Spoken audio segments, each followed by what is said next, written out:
अब इसी में आप देखिएगा कि ये जो जितना डेवलपमेंट है या जितना क्वेश्चन है वो इसी पे बेस्ड है। किस पे? Socio economic politico administrative. इसके इतर आपको कुछ जानना ही नहीं, कुछ देखना ही नहीं है।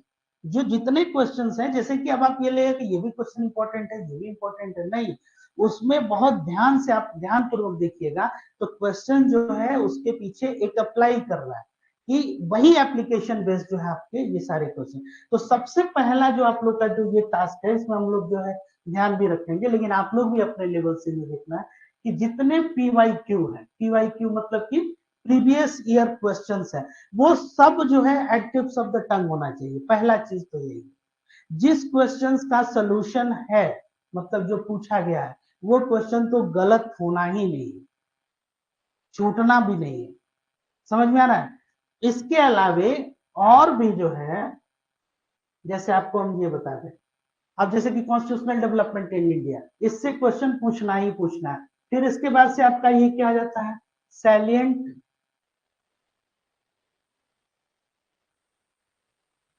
फीचर्स ऑफ द कॉन्स्टिट्यूशन, ठीक है, या इसी में आप ये कर दीजिए प्रीएम्बल। अब salient features of the constitution क्या है कि जैसे कि आपका जो कॉन्स्टिट्यूशन है उसमें से जैसे रूल ऑफ लॉ कहां से लिया गया है ना, जैसे कि आपका डीपीएसपी है वो कहां से लिया गया है, फंडामेंटल राइट्स कहां से लिया गया है। अब ये स्पेशल जो काफी जो है पॉपुलर फैक्ट्स हैं। अब इसमें कुछ इम्पॉपुलर चीजें हैं, जैसे कि कॉन्स्टिट्यूशन में जो अमेंडमेंट करते हैं ये कहां से लिया गया, प्रोसीजर स्टैब्लिश्ड बाई लॉ जो है ये कहां से लिया गया, समझ में आ रहा है, जो रेसिड्यूरी पावर है ये कहां से लिया गया, कंकरेंट लिस्ट कहां से लिया गया, समझ में आ रहा है। तो इसका एक पूरा आपको एक लिस्ट जो है ये बनाना है। तो सबसे पहले कॉन्स्टिट्यूशनल डेवलपमेंट, इसको कैसे आप पढ़ेंगे, एक अप्रोच है कि सारे लॉर्ड गवर्नर जो है उनका आपकी उस किस कालखंड में है, ये जितने एक्ट हैं इसमें क्या क्या जो है सो ये डिसीजन लिए गए, इसका एक आपको एक लिस्ट बनाना है, ठीक है। फिर इसके बाद से आपका जैसे प्रेम्बल हो गया, फिर उसके बाद से आपका क्या है, यूनियन एंड टेरिटोरी। अब क्वेश्चंस जो हैं, अब कॉन्सेप्चुअल और फैक्चुअल्स दो तरह के। तो कॉन्सेप्चुअल जो क्वेश्चंस आप लोग का हो गया, अब कहां से क्वेश्चन जो है कॉन्सेप्चुअल्स होंगे, कहां से फैक्चुअल्स होंगे। अब इसमें है कि जैसे कि अब आपको यही कि जो हम लिस्ट बता रहे हैं, अब यहाँ क्या है, व्हाट, मतलब कि हाउ इसमें नहीं पूछा जाएगा। आप अगर एमसीक्यू में देखिएगा कि ये कैसे, तो कैसे के लिए क्या है, बहुत ज्यादा इलेबोरेट करना है ना। अब इंटरलिंकिंग जो है वो जरूरी है, समझ में आ रहा है, जैसे कि दो डिफरेंट चीजों को एक दूसरे के साथ कनेक्ट कर दिया जाए और उसके बाद से क्वेश्चंस जो है वो ज्यादा से ज्यादा जो है वो पूछा जाए, ठीक है। जैसे कि आपको एक एग्जांपल के तौर पे आपको अगर हम ये पूछें कि जैसे कि जो प्रियम्बल है तो ये कहां से लिया गया है, हुँ? हुँ? अमेरिका से, यूएस से, पक्का, किससे डिराइव किया गया, ऑब्जेक्टिव ऑफ रिजोल्यूशन।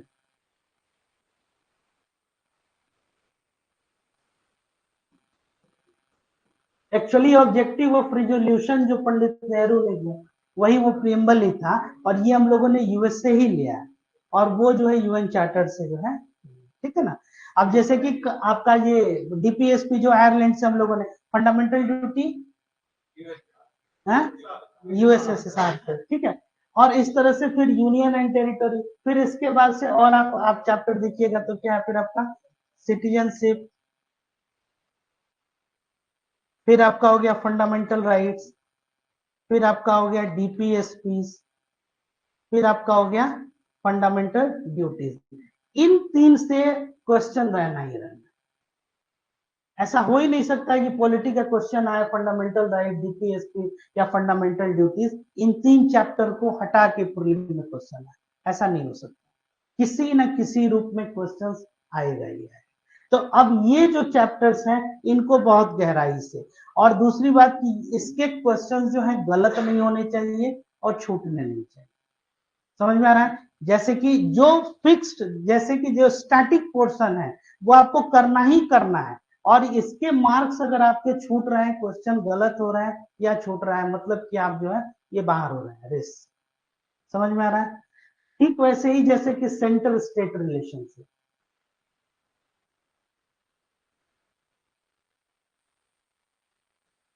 ये बहुत इंपॉर्टेंट टॉपिक होता है। सेंटर स्टेट रिलेशन जो है आपके मेन एग्जामिनेशन के लिए, ऐसा हो ही नहीं सकता है कि मेंस का क्वेश्चन हो और सेंटर स्टेट रिलेशनशिप और फेडरलिज्म से क्वेश्चन हो, ऐसा संभव ही नहीं है।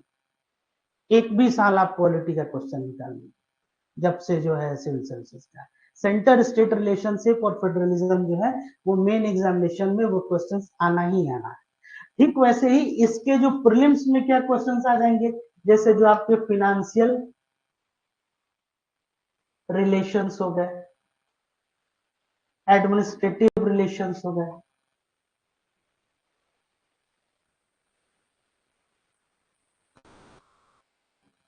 ठीक है, लेजिस्लेटिव रिलेशंस हो गए,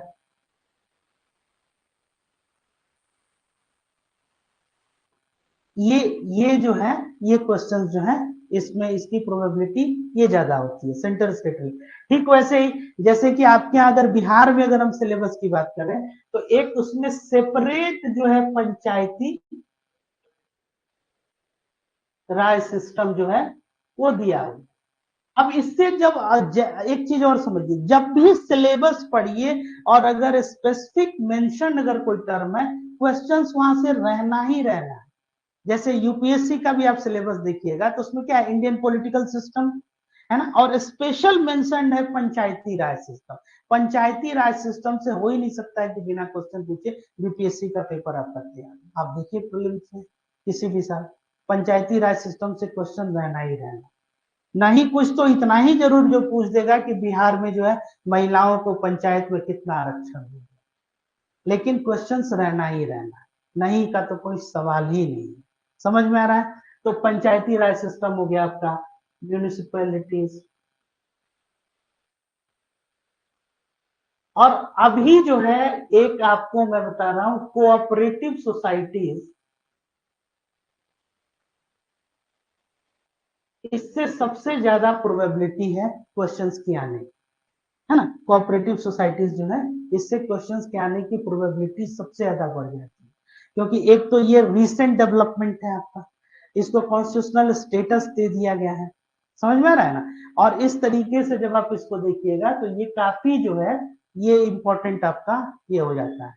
ठीक है, पंचायती राज सिस्टम, म्यूनिसपैलिटीज, कोऑपरेटिव सोसाइटीज, इससे क्वेश्चन जो है बहुत ज्यादा जो है आपके आने की संभावना हो जाती है। ठीक है, इसके अलावा और आप जब एरिया देखिएगा जैसे कि union executive, parliamentary practices,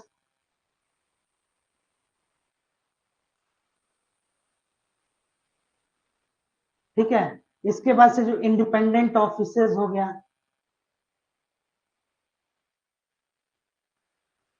independent officers में क्या क्या हो गया आपका, इलेक्शन कमीशन हो गया, ठीक है।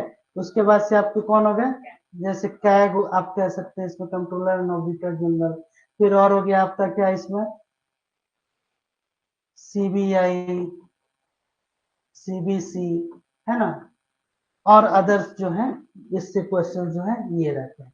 तो अब है कि इसमें से अगर आप टोटल देखिएगा तो यह जो 15 से तकरीबन 15 से या फिर 20 चैप्टर के करीब ये हो रहे हैं, और पर चैप्टर ऑन एन एवरेज अगर हम जो है 150 टू 100 क्वेश्चंस भी अगर हम कर रहे हैं तो हमारी जो प्रोबेबिलिटी है वो ज्यादा कवर करने की। जैसे कि फंडामेंटल राइट्स चैप्टर है, तो फंडामेंटल राइट्स चैप्टर को अगर आप थरो पढ़ रहे हैं तो उसको अगर आप कॉन्सेप्चुअली अगर बहुत गहराई से पढ़िएगा तो आपको पढ़ने में तकरीबन 1 वीक लग जाएगा। आप लोग पढ़े भी होंगे, ठीक है, अगर एक एक आर्टिकल को बहुत गहराई से ध्यान से। लेकिन अगर उस चैप्टर के क्वेश्चंस को अगर आप बना दीजिए, अगर 200-300 क्वेश्चंस अगर आप उस पर बना लीजिए प्रीवियस ईयर क्वेश्चन, और बार बार बनाइए, तो आपका एक कॉन्फिडेंस जो है वो भी उस पर ये डेवलप होगा। समझ में आ रहा है? तो अप्रोच क्या है कि आपको बहुत ज्यादा नॉलेज जो है, मतलब जो भी नॉलेज है उस नॉलेज का क्या है एप्लीकेशन, फिर पॉसिबल क्या क्या क्वेश्चंस हो सकते हैं, है ना, जो अभी तक प्रीवियस ईयर को, तो क्या हम लोग इसको कंक्लूड कर रहे हैं कैसे कि सबसे पहले की जो प्रीवियस ईयर क्वेश्चंस है, मतलब कि चाहे वो यूपीएससी, बीपीएससी, इसमें हम लोग पूरा कवर करेंगे जितना स्टेट सिविल सर्विसेज का एग्जामिनेशन है, यूपी पीसीएस, इसके अलावा हो गया आपका MP PCS, JPSC and other competitive exam. ठीक है, इसमें जितना आपका जो प्रीवियस ईयर क्वेश्चंस है एक एक टॉपिक से, वो क्या है, सब इसमें कवर किया जाएगा और चैप्टर वाइज।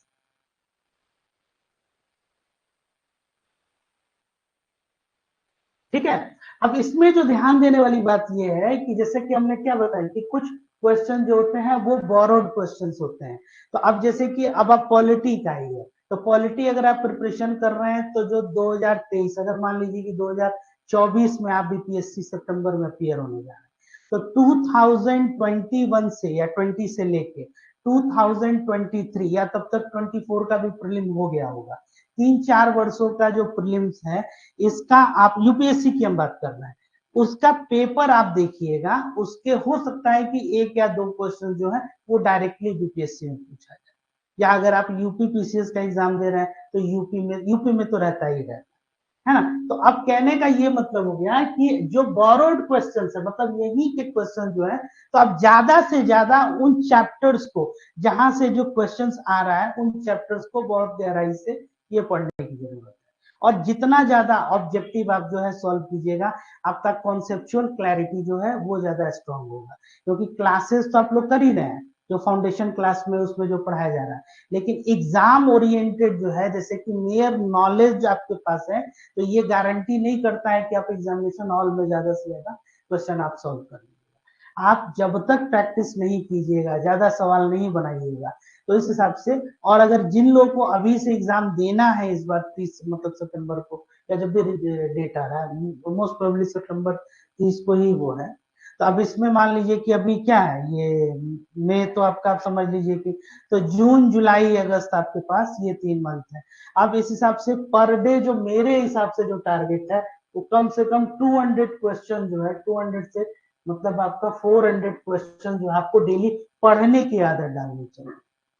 मतलब इतना क्वेश्चन डेली आपकी मतलब आंखों के सामने से गुजरना चाहिए, और जब ये एग्जाम का टाइम है तो ये जो है तादाद बढ़ जानी चाहिए, ताकि क्वेश्चंस जैसे ही आए आपको ऑप्शंस की जरूरत नहीं पड़े। ठीक वही जो आपने यहाँ पे रिएक्ट किया, ये जो नंबर्स देखते ही आप बोलने लगे कि ये सर प्लासी की लड़ाई है, इसमें से हम कहीं पूछे भी नहीं है, कोई क्वेश्चन ही नहीं पूछा, लेकिन कहीं ना कहीं वो दिमाग में ये बना हुआ है कि ये जैसे ही लिखे हुए हैं 26 नवंबर, ये फैक्ट इतना आप देखे हुए हैं कि ये क्या है, इस दिन जो है, जैसे अब यही, अब इसके अलावा अगर हम ये पूछें कि इसमें ये कब हुआ था, डेट इसका कोई बताएगा, जनवरी में, हाँ 23 जनवरी, 23 जून की 23 जनवरी, अब कंफ्यूजन शुरू हो रहा है।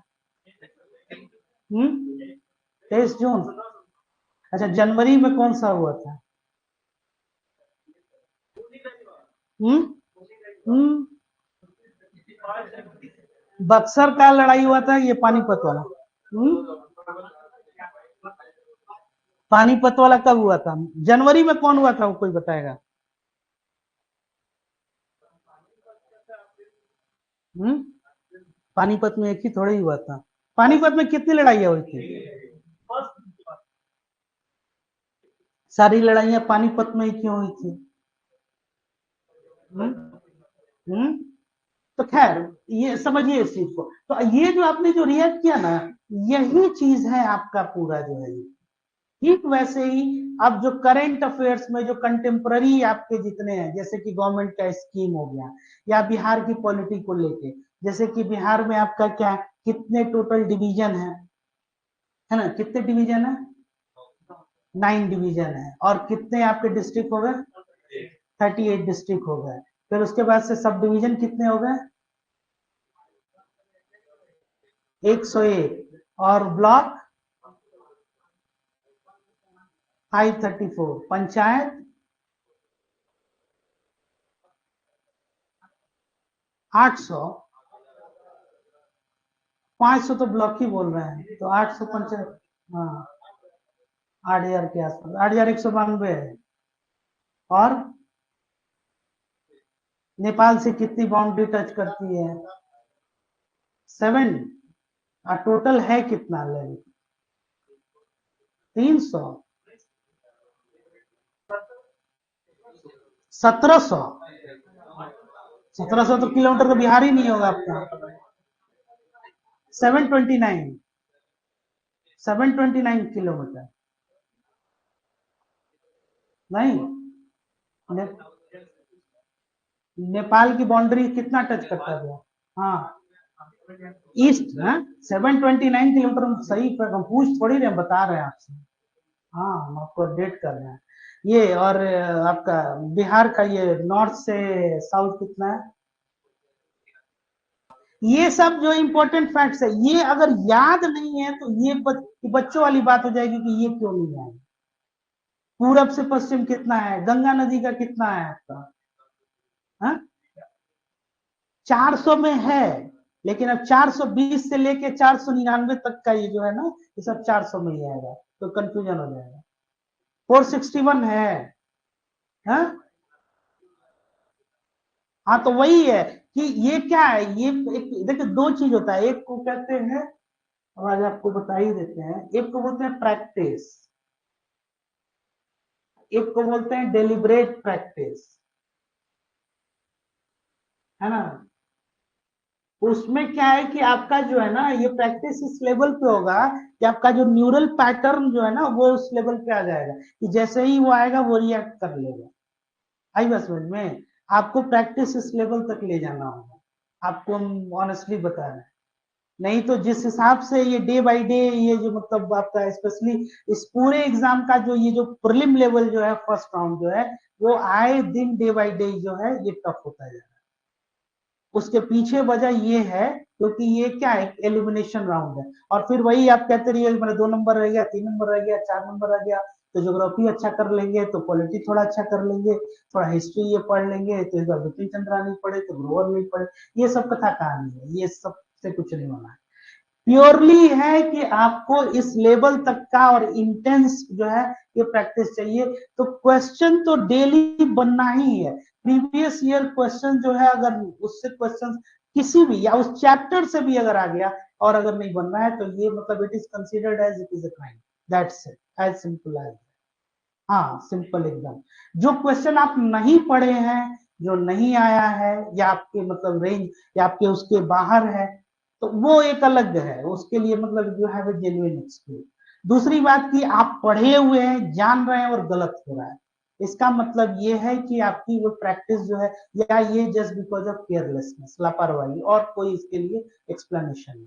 सिंपल उसके लिए ये सोल्यूशन। तो जो डेलिब्रेट प्रैक्टिस है, मतलब कि 24/7, अब literally I am not saying कि 24/7 आप टेबल चेयर पे बैठ के उसको पढ़िए, लेकिन आपका जो है अभ्यास वैसा होना चाहिए। जैसे कि हम कह रहे हैं कि 2+2 कितना हो रहा है, ये 4 आप जोड़ नहीं रहे हैं, ये क्या कर रहे हैं, ये आप इतना प्रैक्टिस हो गया है कि वही वही जैसे कि आपने क्या है कि कुछ नंबर जो है आपने देखा, जैसे कि अगर हम कुछ कुछ आर्टिकल्स लिखते चले, जैसे कि हम ये लिख रहे हैं आर्टिकल 51, क्या है ये?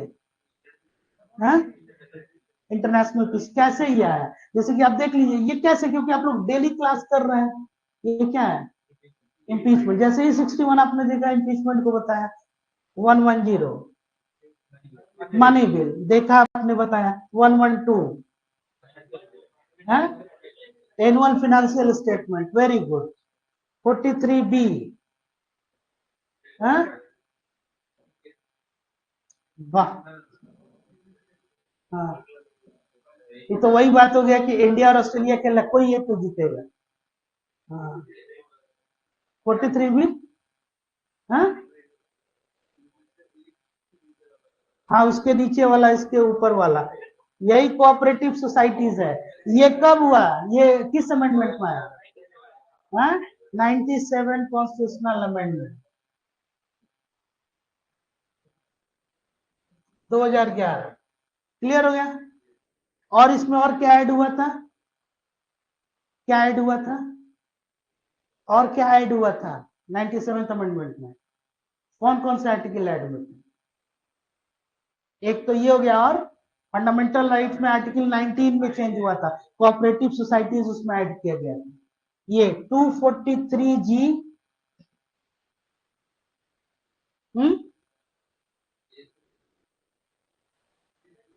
Power and authority of gram sabha, है ना, 368।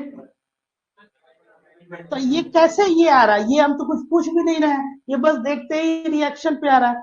तो इसका मतलब ये हुआ कि अगर ये यहीं पे है, जैसे कि कई लोग हमसे पूछते भी हैं कि सर दिमाग काम नहीं कर रहा है, तो हम सिंपल उनसे एक ही क्वेश्चन पूछ रहे हैं कि what is the sum total of 2 + 2। वो बोलता है कि सर 4। तो तब तुम्हारा दिमाग काम कर रहा है। समझ में आ रहा है? जब भी आप लोग को ये दिखाई दे या ऐसा लगे कि मेरा दिमाग काम नहीं कर रहा, सर एग्जाम नहीं, तो आप सिंपल क्वेश्चन, एक टेस्ट आप लोग को दे देते हैं, आप अपने आप से पूछिए कि 2 और 2 कितना होता है। तो जैसे आपका माइंड बोले कि 4 होता है, इसका मतलब है कि आपका दिमाग काम कर रहा है, मतलब आगे जो है क्या है, वो बहानेबाजी है। कौन? आप क्वेश्चन जो पूछे ना कि अगर 3 बोल दे, तो इसका मतलब दिमाग और काम कर रहा है, आप एनालिटिकल थिंकिंग है। समझ में आ रहा है? बात समझ रहे हैं ना? तो जब भी चेक करना है कि माइंड नहीं काम कर रहा है, रात को नहीं सोए, दिन को नहीं सोए, खाना नहीं खाए, ये नहीं खाए, एक सिंपल एसिड टेस्ट आपको बता देते हैं। आप यही पूछिएगा कि 2 + 2 कितना होता है, तो जैसे ही आपको आंसर मिले कि 4 होता है, मतलब दिमाग काम कर रहा है। समझ में आ रहा है? बाकी उसके बाद बहानेबाजी है। समझ में आ रहा है? तो ये जो आप लोग को इस तरह से, जैसे कैसे ये रिएक्ट आप कर रहा है, बस यही चीज है, ये आपको प्रिलिमिनरी स्टेज, जो पहला जो स्टेज होता है ना प्रीलिम राउंड, तो इसमें ये रिवीजन इसी वजह से कि आप मल्टीपल और रिपीटेशन, एक होता है पावर ऑफ रिपीटेशन, जो पुनरावृत्ति होती है ना, उसकी एक अलग शक्ति होती है। जैसे कि आपका हर एक चीज में वो मतलब मेमोरी इज बाय रिवीजन, आप बार बार बार बार बार बार कीजिएगा, तो उसके बाद से वो आपका एक हैबिट बन जाएगा। ठीक है ना? हैबिट के बाद क्या, वो नेचर हो जाएगा, और फिर जो ऑटोमेटिक आप उसको जो है आप आसानी से उसको ये कर ले जाएंगे। ठीक वैसे ही लिखने में भी, कि पहले ये क्या होगा, फिर ऑटोमेटिक जो पहले शब्द आपको ढूंढने पड़ेंगे, फिर लिखते लिखते लिखते वो क्या हो जाएगा, सेंटेंस जो है ऑटोमेटिक जो है वो बन जाएगा। तो इसमें आप लोग को जो स्टार्ट कहां से करना है, तो PYQ जो है ये हम लोग जो इसमें आपको क्वेश्चन तो देंगे ही, लेकिन आप लोग भी साइमल्टेनियसली उन चैप्टर्स का साथ साथ जो है ये करते चलना होगा। क्लियर हो गया यहाँ तक? ठीक है। और जितने कॉम्पिटिटिव एग्जाम्स के ये एग्जाम, और दूसरी बात, आपको बहुत सा प्रैक्टिस पेपर मिलेगा, मतलब ये मार्केट में ये सेट वो सेट, सबसे बेहतर ये है कि जो ओल्ड क्वेश्चंस हैं उस पे ज्यादा पकड़ बनाइए और उसको बार बार बनाइए। क्योंकि अगर मान लीजिए कि 3 4 5 क्वेश्चन हम भी अगर सेट कर दिए, मान लीजिए हम अपनी बात, तो जो जरूरी नहीं है कि मेरा जो थॉट प्रोसेस है और जो वहां पे ओरिजिनल एग्जाम में जो लोग दे रहे हैं उन दोनों का थॉट प्रोसेस या जो लैंग्वेज है वो बहुत हद तक मैच करे। समझ में आ रहा है? तो इसलिए आप जब वैसे पढ़िएगा तो यूज टू हो जाइएगा उन लैंग्वेजेस के। जैसे कि यूपीएससी का क्वेश्चन आप देखिएगा अगर, या इवन बीपीएससी का भी, तो कई लोग प्रीलिम्स के बाद ये भी उन लोगों की एक शिकायत होती है, सर ये क्वेश्चन हम समझ ही नहीं पाए, अरे यही पूछा था, ये तो हम समझ ही नहीं पाए। तो ये जो है जब आप पढ़िएगा बार बार उसको, तो उसकी भाषा जो होती है उसमें आप क्या हो जाइएगा, यूज टू हो जाइएगा। तो ये काफी जो है, ये एक इम्पोर्टेंट एक एस्पेक्ट है, ये जो हम आपको ये डिस्कशन इसमें ये करना चाहते हैं। तो ऑब्जेक्टिव फॉर्मेट में आप लोग अपने आप को एकदम इसमें ये ढाल लेना है ये। और बाकी जो है एक लिमिटेड, हाँ क्या कुछ कुछ है बोलिए ना बोलिए ना, कुछ भी, उसमें क्या दिक्कत है, जो भी विचार है, अभिव्यक्ति की स्वतंत्रता है। हाँ बोलिए। हाँ बताइए, ये बताएंगे। हाँ क्या बात कर रहे हैं? हम्म हम्म समझ में आ गया ये यहाँ तक? क्लियर है ना? अब देखिए, इसके अलावे ये जैसे कि ये जितने ये जो चैप्टर्स बता रहे हैं ये आपको, और इसको हम लोग क्या करेंगे, जैसे कि प्रायोरिटाइज करके किसमें किससे सबसे ज्यादा जो है प्रोबेबल जो क्वेश्चन जो है वो बन रहे हैं, उस हिसाब से इसमें ये करेंगे। ठीक है। अब इसके बाद से आपको कुछ क्वेश्चंस आपको ये देखिए, अब ये देखिए, ये एक एग्जांपल के तौर पे है, देखिए, in which of the following act for the first time provision was made for the post of governor general of Bengal. दिखाई दे रहा है ये आप लोग को? हाँ बताइए तो।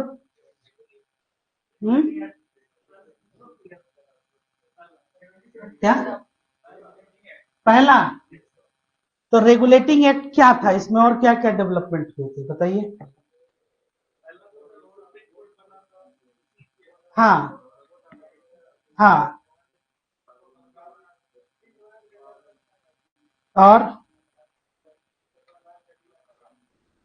और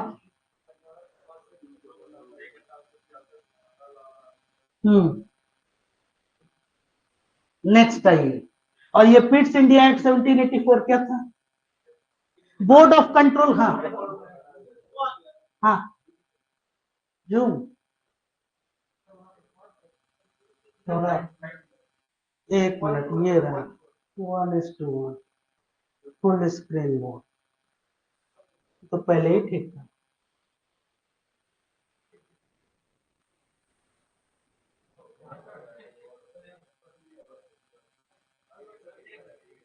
ठीक है। हाँ आप ठीक है, आप ठीक, ठीक है, ठीक है। हाँ मजा आ गया। ठीक है। अब इसमें देखिए, ये बोर्ड ऑफ कंट्रोल, तो बोर्ड ऑफ कंट्रोल क्या था, कोई बताएगा? हम्म। हाँ,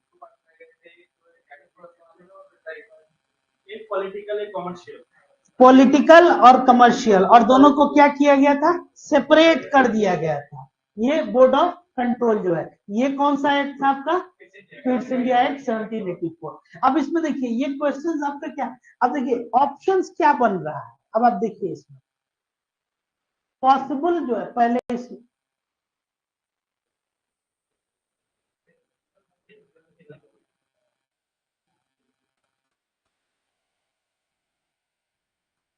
हाँ ठीक है, इसी से ऊपर नीचे। अब इसमें देखिए, ये जैसे है कि 1773 का जो सुप्रीम कोर्ट ऑफ कैलकाटा है, ये स्टैब्लिश्ड बाय 1773 रेगुलेटिंग है, just now we have discuss, ये सही है। अच्छा, Le Maistre was the first chief justice of the court, ये एक स्टेटमेंट गलत स्टेटमेंट है, क्योंकि कौन थे वो? सर एलिजे इली, है ना। और ये कौन थे? ये प्यूने जज थे, एक जो है उसमें की क्या थे, प्यूने जज, PUISNE उसको बोलते हैं, या रेगुलेटिंग थे, ठीक है।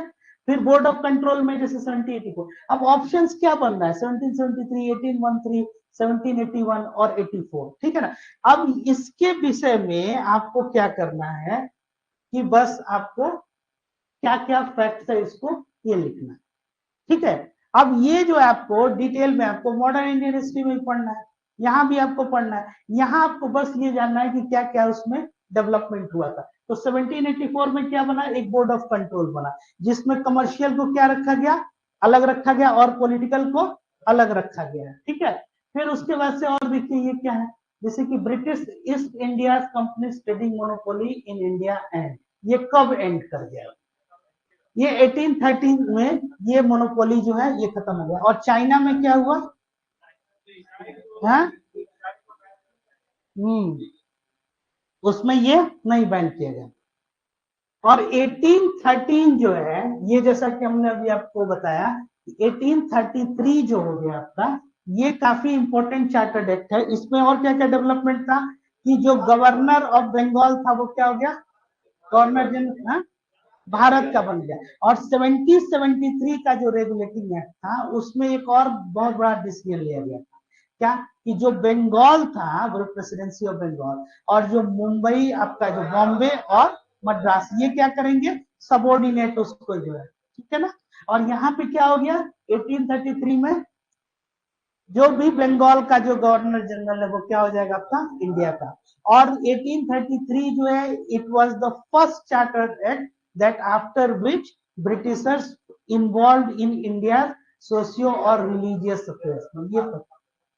हाँ, और यहीं से इंटीग्रेटेड फैक्ट्स निकलेगा। 1829 क्या क्यों इंपॉर्टेंट है? ऑन मुलर कौन थे उस समय लॉर्ड गवर्नर? विलियम बेंटिंक जो थे। और किसका ये डिमांड था? अब देखिए राजा राम मोहन राय। अब जैसे जैसे ये कीवर्ड्स आ रहा है, देखिए एक नोटबुक हमेशा आप लोग को रखना होगा, ये ध्यान रखिए, खासकर इस पे नोटबुक के ऊपर आप लोग नाम ही लिख दीजिए ललकार, है ना।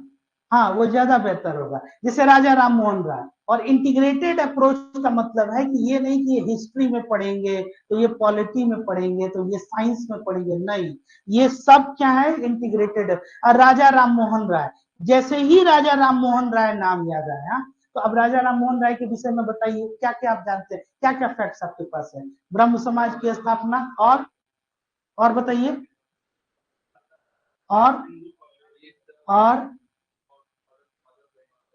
और आत्मीय सभा, कब एस्टेब्लिशमेंट हुआ आत्मीय सभा का?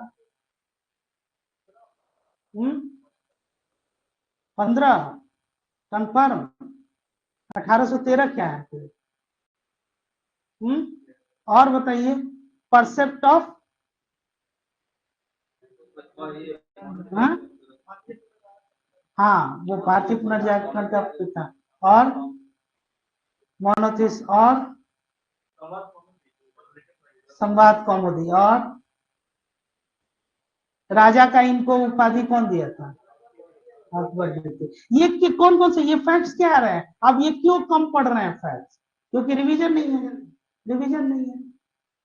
तो जैसे ही राजा राम मोहन राय आए, उनसे रिलेटेड जो जो है वो फैक्ट्स आप तुरंत जो है इसमें आप लिखिए। ये इसमें से, अब इसमें कहीं राजा राम मोहन राय, लेकिन देख के ही आपको ये लग रहा है, जैसे ये चार्टर्ड एक्ट ऑफ 1853, ये क्या है, कब आया? नहीं मतलब कि उस समय कौन थे, लॉर्ड गवर्नर कौन थे? डलहौजी, कंफर्म? और बताइए क्या क्या डेवलपमेंट था इस टाइम पे? बॉम्बे से था। और सिविल सर्विसेज एग्जाम को लेके कोई डिसीजन लिया गया था? हाँ हाँ। और उसके बाद से वो तो फिर आप लॉर्ड मैकाले जो आया था उसमें। हाँ और बताइए 1853। हम्म, हाँ ठीक तो है। ये जितने सर्विसेज जो है आपका, तो अब इसीलिए अब जो डलहौजी है आपका, उसको क्या बोला गया यहाँ की जो भी डेवलपमेंट के लिए? फादर ऑफ, समझ में आ रहा है? तो ये जितने जो इंपॉर्टेंट ये फैक्ट्स है उसमें, उसी समय पे एक और थे, Charles Metcalfe, liberator of Indian press जिसको बोला गया, चार्ल्स मैककेफे को, है ना। ये सब जो है उसी दौर पे जो है। फिर उसके बाद से अब क्या, इन विच,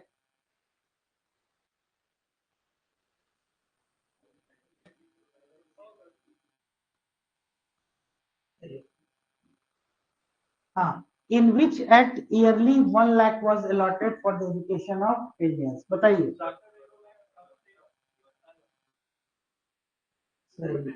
फिर वही उसके बाद से अब ऑप्शंस में यही बन रहे हैं। अब आगे जब आप क्वेश्चंस बनाइएगा, तो क्योंकि इनके फैक्ट्स आप लिखे हुए हैं पहले से, आप क्या कीजिएगा, तो इससे बाहर वो नहीं आएगा रिपीटेटिव। हाँ नेक्स्ट, 1850 1813, और जो इसमें से है उसको क्या करना है, आंसर में आपको ये लिख लेना है। अब ये देखिए, चार्टर्ड एक्ट 1813, इसमें से कौन सा फैक्ट सही है? It ended the trade monopoly of east India company in India except for trade in T and trade with China. सही है कि गलत है? फर्स्ट सही है। तो अब देखिए, अब इसको अब अगर अटेम्प्ट भी करना है तो एक साधारण चीज है कि ये तो आंसर नहीं होगा बी, है ना। तो जो लास्ट में जिसको आप लोग अटेम्प्ट करते हैं ना, तो उसमें भी थोड़ा सा एक अवेयरनेस रहना चाहिए, कि नहीं तो केवल बी लगाते चले गए, कोई बता दिया तो पहले यही जो है ये गलत होगा, ये ध्यान में देते हुए, है ना। फिर उसके बाद से it asserted the sovereignty of British crown over the Indian territories held by the company. The revenues of India were not controlled by the British Parliament. कौन सा इन दोनों में से स्टेटमेंट सही है? दोनों गलत है।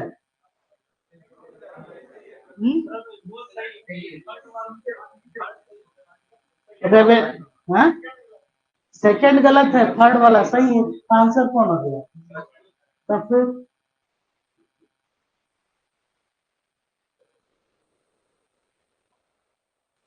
6 नंबर न बना रहे थे हम लोग। हाँ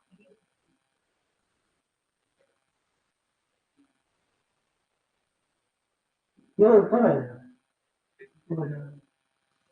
ठीक है चलिए धीरे धीरे। हाँ, निम्नलिखित में से भारत में अंग्रेजी शिक्षा की नींव रखी, कौन सा इसमें रखा बताइए। हम्म।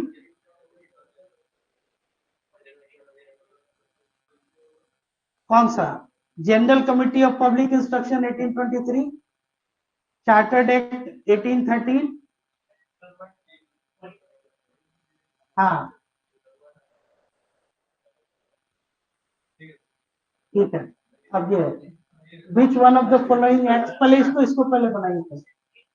हाँ, विच one of the following acts had created the office of secretary of state for India. हाँ, 1858। अब इसमें ये क्या था 1858 वाला एक्ट बताइए तो। 1858 वाला जो एक्ट था ये कब आया? 1857 जो है उसके जो है क्रांति के बाद, और 57 की क्रांति के बाद उसको जब ये ले आया गया, और फिर उसके बाद 1861 में क्या था, इंडियन काउंसिल एक्ट जो है। और इस समय कौन थे? लॉर्ड लॉर्ड कैनिंग थे। हाँ, लॉर्ड कैनिंग थे। और जो क्राउन के पास, अब यहाँ से किसके पास से पावर चला गया? कंपनी से सीधे क्राउन के बाद। और उसके बाद से और क्या क्या डिसीजन लिया गया इसमें? हाँ, अच्छा अब यही से आ गया, हाई कोर्ट्स किस में बना था, किस एक्ट में? हाई कोर्ट्स हाँ 1861। सोए नहीं न थे अभी, मतलब अचानक से 1939 नहीं, मतलब अचानक से हम ध्यान नहीं दिए बहुत देर तक काफी, हो जाता है नींद की वजह से। हाँ नहीं, मतलब हमको लगता है सोए तब जगह अचानक से कि 1935 पढ़ा रहे हैं। 1935 वैसे कोर्ट से रिलेटेड क्या था, कुछ डिसीजन आया था 1935 में भी? उस समय फेडरल कोर्ट उस समय भी बना। देखिए जो 1773 रेगुलेटिंग एक्ट था उसमें क्या है, सुप्रीम कोर्ट जो है ये बनाया गया। जो 35 जो थे ना उसमें फेडरल कोर्ट जो उसमें बताया गया था। और गवर्नमेंट ऑफ इंडिया एक्ट 1935 भी बहुत इंपॉर्टेंट है आपका इसमें एग्जाम पर्सपेक्टिव से, जैसे कि उसको देखिए। अब 35 की बात आई है तो आपको बता ही देता है। इसमें क्या किया गया था, डायराकी को क्या किया गया था, प्रोविंशियल ऑटोनॉमी को क्या किया गया था बताइए। किसको? अच्छा, और एबोलिश कर दिया गया था, और सेंटर में क्या गया था, सेंटर में उसको ये किया गया। और उसके बाद से और क्या डिसीजन लिया गया था 35 में? इसको क्या बोला जाता है, स्लेवरी ऑफ चार्टर्ड बोला जाता है ना। और बताइए, government of India act 1935, 60% of present constitution आपका वही से लिया गया। उसी में instruction of instrument of instruction होता था, जिसको जो आज आप डीपीएसपी जिसको आप कहते हैं। ठीक है। दूसरी बात, जो गवर्नमेंट ऑफ इंडिया एक्ट 1935 था, उसके ठीक एक साल पहले, जैसे आपका ये जो फेडरल आपका जो आरबीआई जिसको कहते हैं ना कि रिजर्व बैंक ऑफ इंडिया, तो रिजर्व बैंक ऑफ इंडिया 1934 जो है, क्या कौन सा एक्ट बना था? तो उनको बोलने दीजिए, वो बता रहे हैं। हम लोग और सुनना चाह रहे हैं आपसे, आप बोलने में इतना ही बताना चाह नहीं बहुत। तो 34 के आगे कुछ आगे पीछे, यही तो आतुरता पे कंट्रोल करना है। आरबीआई एक्ट 1934, इसके तहत जो है आरबीआई का एस्टेब्लिशमेंट हुआ था। और RBI it was John Hilton young commission, जिसके रिकमेंडेशन पे रिजर्व बैंक ऑफ इंडिया बना। ठीक है। और 1 अप्रैल 1935 को रिजर्व बैंक ऑफ इंडिया का क्या हुआ, स्थापना हुआ। और उस समय जो म्यांमार, जो आज आपका जो बर्मा जिसको कहते हैं ना आज म्यांमार, बर्मा, तो ये उसका भी फेडरल बैंक जो था वो यही था, रिजर्व बैंक जो था म्यांमार का और इंडिया का। और 1935 के बाद से म्यांमार को क्या किया गया, अलग किया गया। इसलिए 1935 बहुत इंपॉर्टेंट है। किसको? हाँ, फेडरल वही वर्ड हो गया, जैसे यूएस फेड बोलते हैं है ना, तो यूएस फेड बोलते हैं, या सेंट्रल, इसको सेंट्रल बैंक कहते हैं है ना। तो यूएस फेड हो गया, या फेड रिजर्व उसको बोलते हैं, फेडरल। तो ये आपके, ये गवर्नमेंट ऑफ इंडिया। और क्या क्या था गवर्नमेंट ऑफ इंडिया 1935 बताइए। हम्म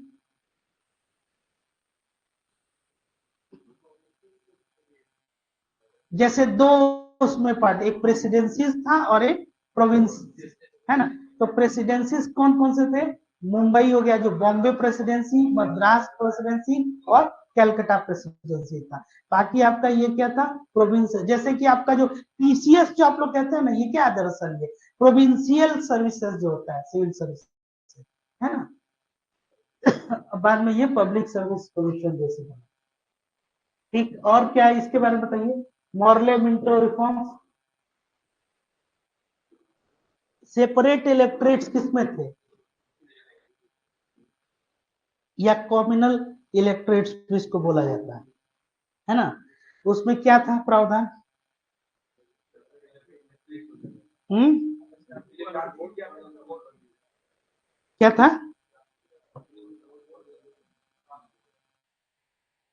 कास्ट नहीं लाया गया था।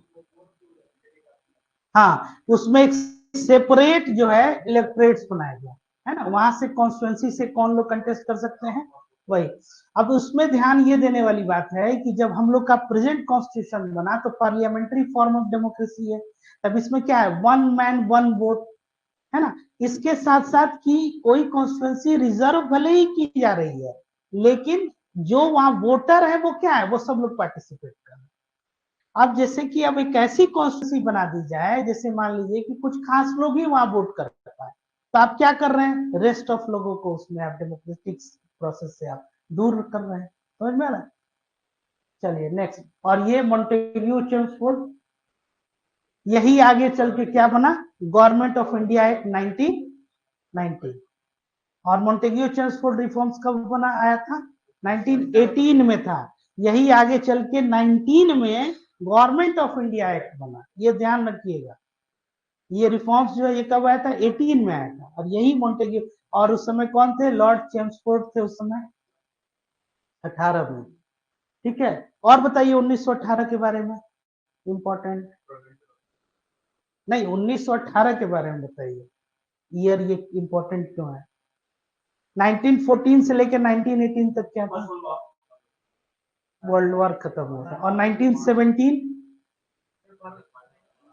हाँ, चंपारण। इसको एक क्रोनोलॉजी में बताइए तो, चंपारण, खेड़ा।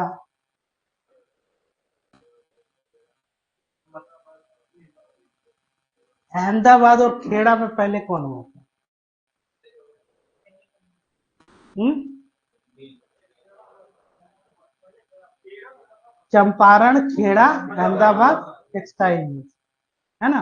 ये ध्यान में रखिएगा हमेशा, ठीक है। हाँ, है बहुत बड़ा है ना, लेकिन फिर भी गलती अभी कहाँ रहा है, कंफ्यूजन ये। हाँ हाँ, तो यही तो ध्यान में रखना है, यही तो क्वेश्चन पूछा जाएगा। ठीक है। और चंपारण जो सत्याग्रह था वो किस लिए हुआ था? हाँ? इंडिगो तीन कठिया प्रणाली क्या था? हाँ? 3/20, चूंकि जो है 20 कट्ठे का क्या होता है? 1 बीघा होता है ना। तो उसका जो थर्ड पार्ट जो होता है वो क्या है? उसको नील की खेती के लिए। और ये 1917 में चंपारण में, तो जो महात्मा गांधी को यहाँ पे बुलाया कौन था चंपारण? हाँ? राजकुमार शुक्ल जी, उनके गांव का नाम क्या है? हाँ? मुरली भराम। ठीक है। तो ये सब क्वेश्चन जो है, ये सब एक एक फैक्ट जो है आप लोग को याद रहना चाहिए।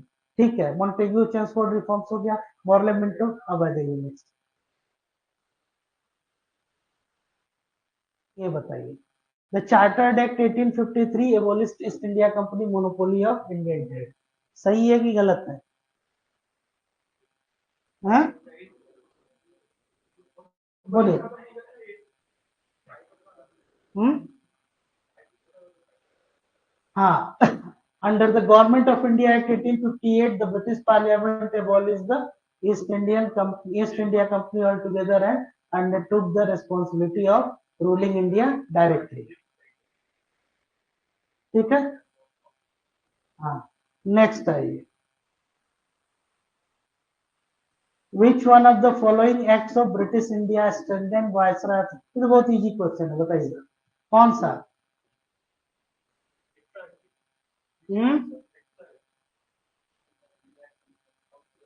पोर्टफोलियो या विभागीय प्रणाली को प्रतिस्थापित किया 1861। क्यों 1861? 1861 और बताइए क्यों क्यों क्यों इंपॉर्टेंट है? हाँ बिल्कुल, उसके बाद से ये लोग वायसराय कहला रहे। 1861 के विषय में और बताइए। Very good. और मोतीलाल नेहरू का भी जन्म दिन। हाँ 61 तो 69। हाँ हाँ अभी बोले हाई कोर्ट्स जो है 1869 महात्मा गांधी का जन्म।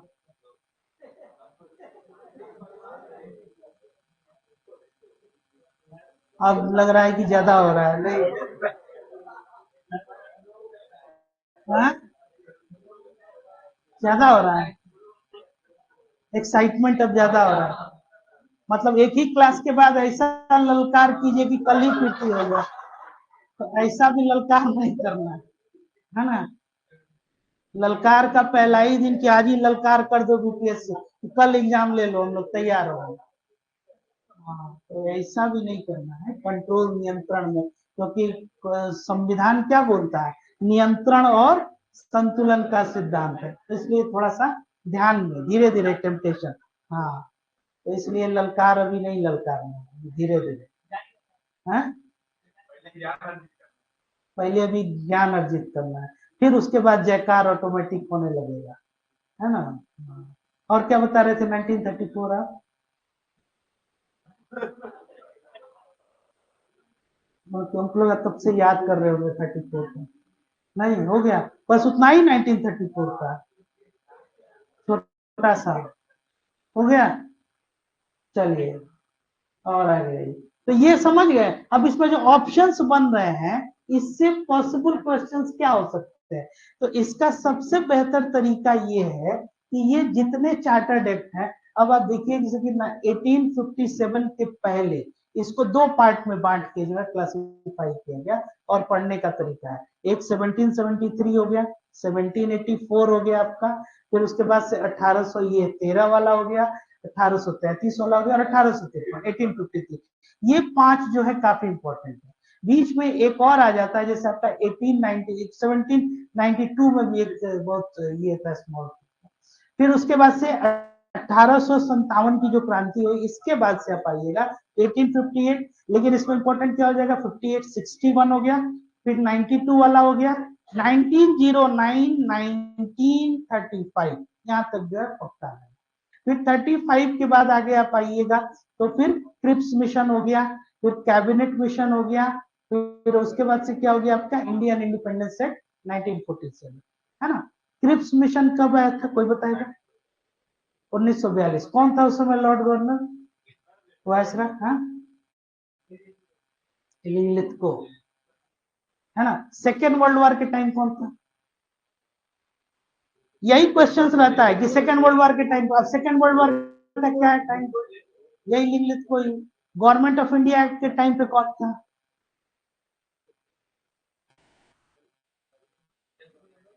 Government of India act 1935, Wellington, है ना? और ये आपका कैबिनेट मिशन जो था ये कब आया था, है ना? क्रिप्स मिशन में कौन कौन से मेंबर थे? हैं? पैट्रिक लॉरेंस और हाँ स्टैफोर्ड। तो ये जो आप देख रहे हैं ना, ये एक एक फैक्ट्स जो है आपको, ये काफी इंपॉर्टेंट। जैसे कि मैकडोनल्ड्स अवार्ड जो इनको मिला था, रैमसे मैकडोनल्ड, ये कब मिला था? पूना पैक्ट कब हुआ था? हाँ? रास बिहारी घोष कौन थे? हाँ? एक सेकंड, कौन थे? 1932 की बात कर रहा है पूरा। रास बिहारी घोष, हाँ सूरत स्प्लिट कब हुआ था? 1907 घोष। और एक थे रास बिहारी बोस, वो कौन थे? ही नहीं वाला। हाँ, ये ध्यान में रखिएगा। फिर 1906 का कांग्रेस का सेशन कहाँ हुआ था?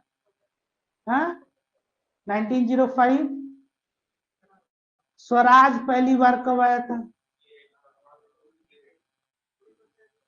अब ये सब जितने क्वेश्चन है इसमें कहीं दिमाग यूज नहीं है, केवल रिपीटेशन और रिवीजन का ही है। लेकिन ये इतना इंटीग्रेटेड अप्रोच है, आपको ये आश्चर्य होगा कि हम कॉन्स्टिट्यूशनल डेवलपमेंट पढ़ रहे हैं और इसमें ये किसके बारे में चर्चा आ रहा है? ये जिसको आप कहते हैं कि ये हिस्ट्री है, ये मॉडर्न हिस्ट्री है, तो ये पढ़ लेंगे किताब, तो वो किताब पढ़ लेंगे। कुछ नहीं, इसको बस एक जाइए और एक प्रॉपर वे में नोटबुक में एक लिस्ट बनाइए आप लोग।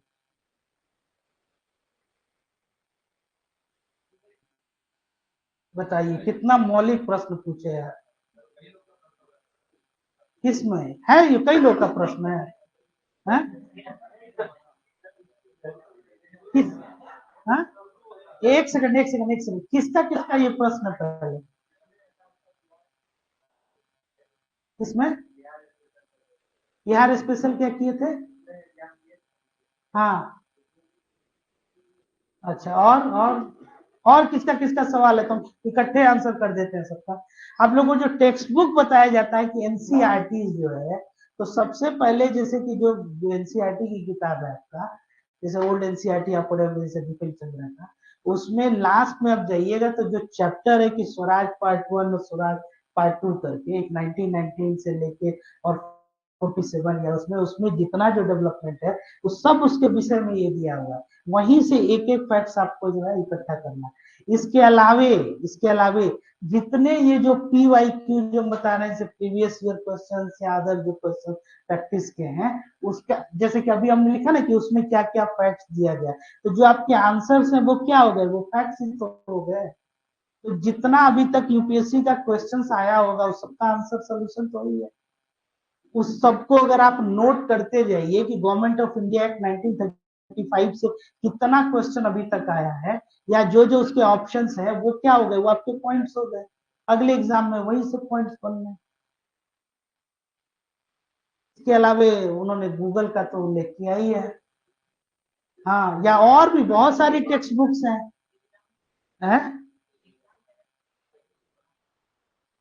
हाँ, ये बताया जा सकता है। हाँ, हाँ?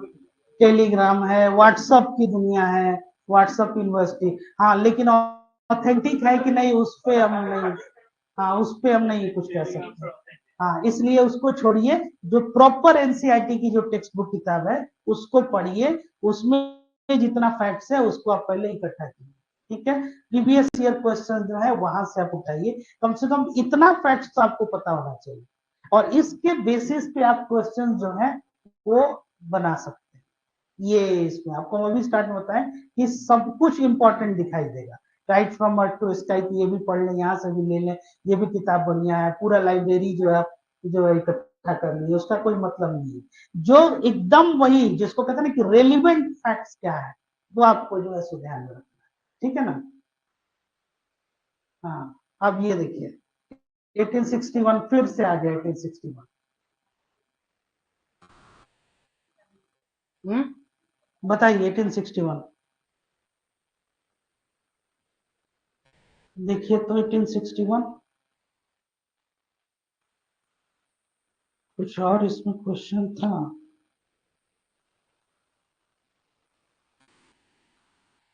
1861 अभी हम लोग डिस्कस किए ना?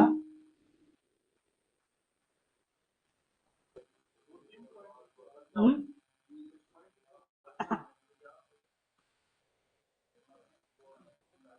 1861 में क्या था हमको बताइए पहले। हम्म?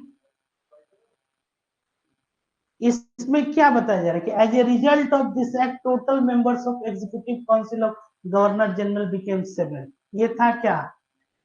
ये नहीं था। अब लेकिन लेजिस्लेटिव वर्क के लिए जो एडिशनल मेंबर जो थे ये 6 से और मैक्सिमम। अब एक फैक्ट जो ये हो गया, ये आप 1861 में आप लिख लीजिए। समझ में आ रहा है? अगर ये स्टेटमेंट क्या है, for legislative work number of additional members could be minimum of 6 and maximum of 12, ये आपका एक क्या हो गया, एक फैक्ट हो गया। दूसरा कि 1861 में ये क्या, जो हाई कोर्ट जो ये बने थे आपके, ये भी एक आपका एक फैक्ट है। दूसरा ये क्या कि no differentiation was made between state and central subjects, ये क्या है। हाँ, तो 2 और 3, तो 2 तो फैक्ट्स आपको ये मिल गया 1861। इसके पीछे वाला क्वेश्चन में क्या था। अब आप जब इस तरह के क्वेश्चंस बनाइएगा और आपको कहे कि कोई एक टेक्स्ट बुक है उससे पढ़िए, 2-3 टेक्स्ट बुक से आप एक्सट्रैक्ट करके लाइएगा, तो किससे ज्यादा आपको तथ्य मिला, ये जो आप हम लोग ऑब्जेक्टिव क्वेश्चन बना रहे हैं इससे ज्यादा। समझ में आ रहा है, क्योंकि रिपीटेटिव आपका ये मेथड है।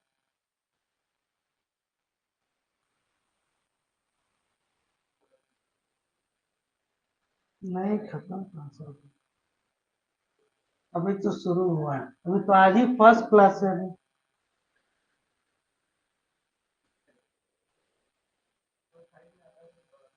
हाँ वो तो है ही।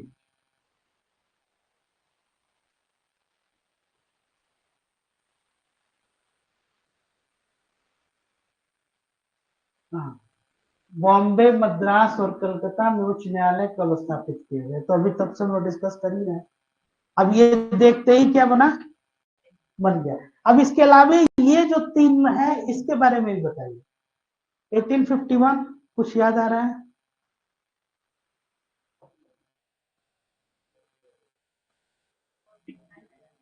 हम्म हम्म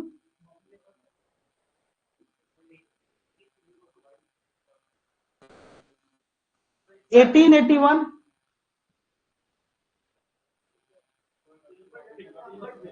इल्बर्ट बिल, क्या था इल्बर्ट बिल।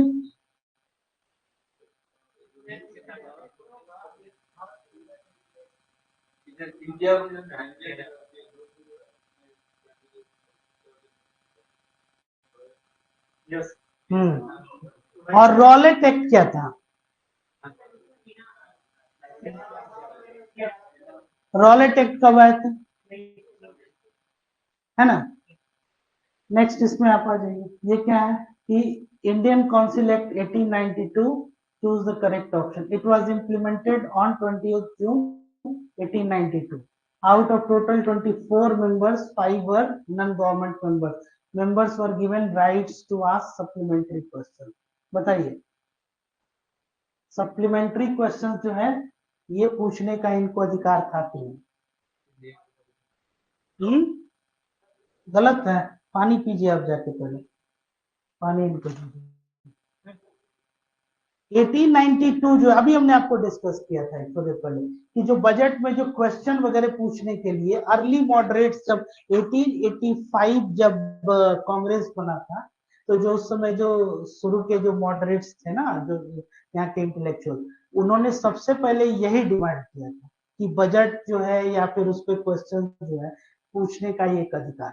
तो 1892 इसके बारे में जब आप वही जो बता रहे हैं, जो किताब बिपिन चंद्रा, उस पर जाके पढ़िएगा तो उसमें यही लिखा है कि that it was a hoax. Hoax मतलब क्या, एक मजाक जैसे कर दिया, है ना। ब्रिटिश गवर्नमेंट इन लोगों का कोई डिमांड कैसा ये नहीं। तो अब इसमें ये क्या है कि ये सप्लीमेंट्री जो है ये क्वेश्चन पूछने का इनको अधिकार दिया गया, और इसमें 5 जो है वो गैर सरकारी सदस्य थे। ये स्टेटमेंट इसमें ये सही है, इसमें सब सही है। नेक्स्ट है, विच of the following act introduce separate electorate system in India. ये बताइए, बहुत इजी है। 1909, ये क्या है, यहीं से कॉमनल इलेक्टोरेट्स जो है ये आपका आया था। और ये क्या था, मॉर्ले मिंटो रिफॉर्म्स जो है ये। इसके साथ साथ फिर अब ये ऑप्शंस बने, तो अगेन ये ऑप्शंस बने, तो इनके बारे में एक फैक्ट्स बताइए तो। 1773 रेगुलेटिंग है, कौन थे उस समय लॉर्ड ब्रोनर। हाँ, हम कहेंगे वही कैनिंग आप बोलने वाले हैं। हाँ, रॉबर्ट क्लाइव। और क्लाइव के बारे में कुछ बताइए। हम्म है? और अच्छा, किसको इम्पीचमेंट हुआ था, वॉरेन हेस्टिंग्स को। और विलियम बेंटिंग के बारे में बताइए, लॉर्ड विलियम बेंटिंग। पहला गवर्नर जनरल कौन था, लॉर्ड विलियम। क्यों, हाँ, 1833 चार्टर्ड एक्ट जो है वो क्या देता था कि जो भी गवर्नर जनरल ऑफ बंगाल था वो क्या था, गुड, वेरी गुड। अब यहाँ आ जाइए, 1773 रेगुलेटिंग एक्ट ये क्या बताता है, बताइए फिर से। कोर्ट ऑफ डायरेक्टर्स के बारे में क्या था, हाँ हाँ, कमर्शियल के लिए। और फिर आपका 1804 क्या था, 1784 बोर्ड ऑफ कंट्रोल आ गया आपका, ठीक है। 1833 chartered act just now we have discuss, क्या कि इसमें क्या किया गया था, मोनोपोली ट्रेड कहां से हटा दिया गया था, हाँ, टी टी टी का कहां से हटाया गया था, 1813 में, हाँ। और यहां से 1833 में क्या किया गया, कहां से हटाया गया, यही तो पूछ रहा है। हाँ, और क्या क्या डेवलपमेंट था, हाँ? और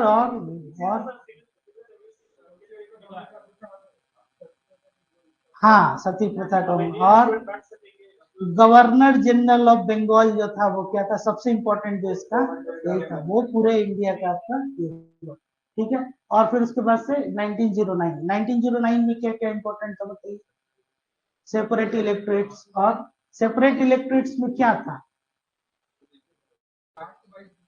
कास्ट वाइज नहीं था, हाँ हाँ। और फिर 1919 में क्या किया गया था, मॉन्टेग्यू ट्रांसपोर्ट रिफॉर्म्स के बाद जब आया, उसमें उसमें एंग्लो इंडियन सिख जो है ना, ये भी उसमें इंट्रोड्यूस कर दिया गया, इसमें केवल नहीं। क्लियर है यहाँ तक, ठीक है। अब इसमें देखिए, फिर नेक्स्ट 28 देखिए, ये क्या कह रहा है, हाँ तो ये किस में आ गया था, 19 में सिमिलर चीज। अब देखिए ऑप्शन पर, अब इसमें क्या आ गया 1935, बताइए तो गवर्नमेंट ऑफ इंडिया 1935, अभी हम लोग इतना डिस्कस किए, दो तीन पॉइंट बताइए उसका, गवर्नमेंट ऑफ इंडिया एक्ट 1935। डायरा की एबोलिश कहाँ हुआ था, 1935 में, हाँ हाँ। और बताइए, और आरबीआई का एस्टेब्लिशमेंट, आरबीआई एक 1934 के तहत, हाँ। और हाँ हाँ, good. Next, Montague Chelmsford proposals were related to,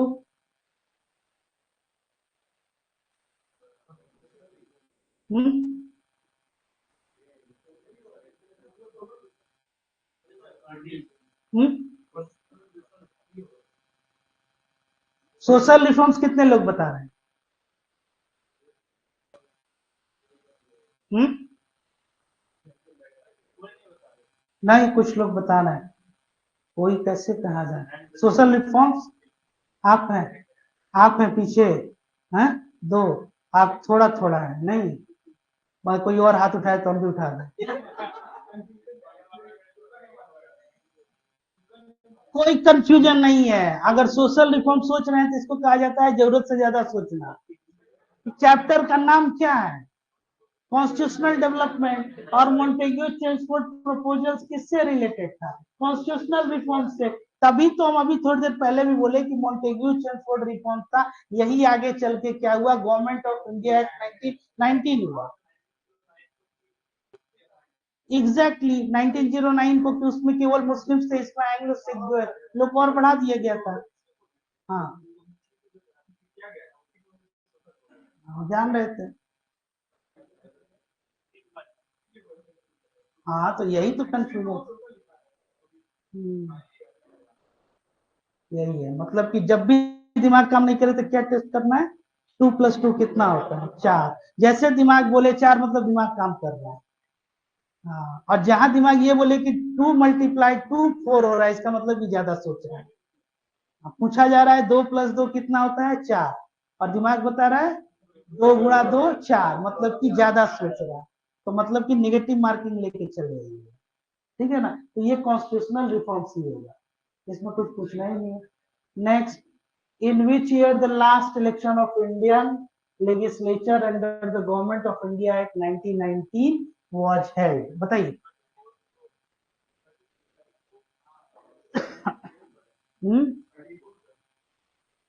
confirm, हाँ ये बताइए, ये बहुत पॉपुलर क्वेश्चन है, और जो आप कह रहे थे यहीं से, ये रिजर्व्स और ट्रांसफर जो सब्जेक्ट है, और जो आप कह रहे थे कि फैक्ट्स कहाँ से मिलेंगे, ये भी एक क्वेश्चन है, ये पुराना क्वेश्चन पूछा हुआ क्वेश्चन है यूपीएससी का।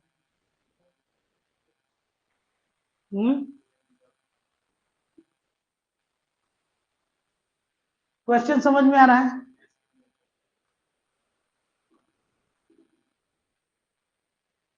देखिए, प्रांतीय सरकार के कार्यों को, मतलब कि प्रोविंशियल गवर्नमेंट का जो डिवाइड किया गया, रिजर्व्स और ट्रांसफर सब्जेक्ट, तो इसमें से रिजर्व सब्जेक्ट को किसको देखते हैं?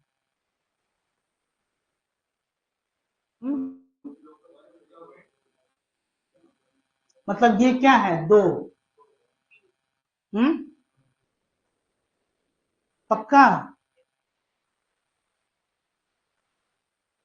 यही नहीं था, दो ही नहीं था। इसमें क्या है, लैंड रेवेन्यू इनको दिया गया था, प्रोविंसेस को।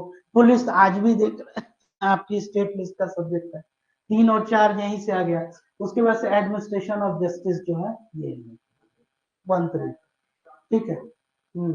तो ये क्या है, तो ये रिजर्व, तो ये रिजर्व में 1 3 और ये 4 जो है, ये समय रिजर्व। और इसमें क्या है, लोकल सेल्फ गवर्नमेंट जो है ये, तो यही इसमें ऑप्शन नहीं है। रिजर्व्स के बारे में पूछा जा रहा है, ट्रांसफर्ड क्वेश्चन पूछा क्या जा रहा है, ये भी तो देखना है ना। रिजर्व्स और ट्रांसफर, ट्रांसफर मतलब जो ट्रांसफर कर दिया, जो रिजर्व में।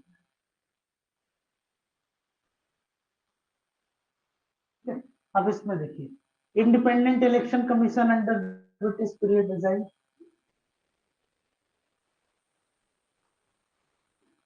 बताइए।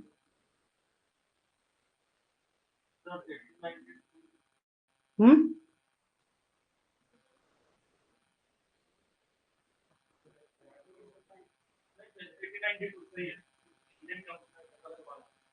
कंफर्म, इंडिपेंडेंट इलेक्शन कमीशन जो है 1892, क्योंकि इसमें कोई प्रावधान, अच्छा इसमें central legislative assembly happened in the government of India act 1919, which of the following, ये बताइए, बहुत इंपॉर्टेंट क्वेश्चन। हम्म? 37 में हुआ था।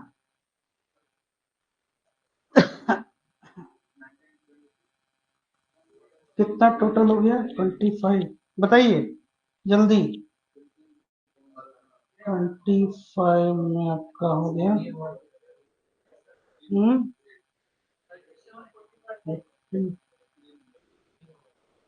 हाँ,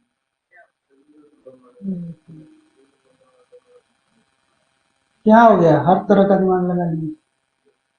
क्या इजी क्वेश्चन है भाई, इजी नहीं है। हम्म? इतना इजी क्वेश्चन है,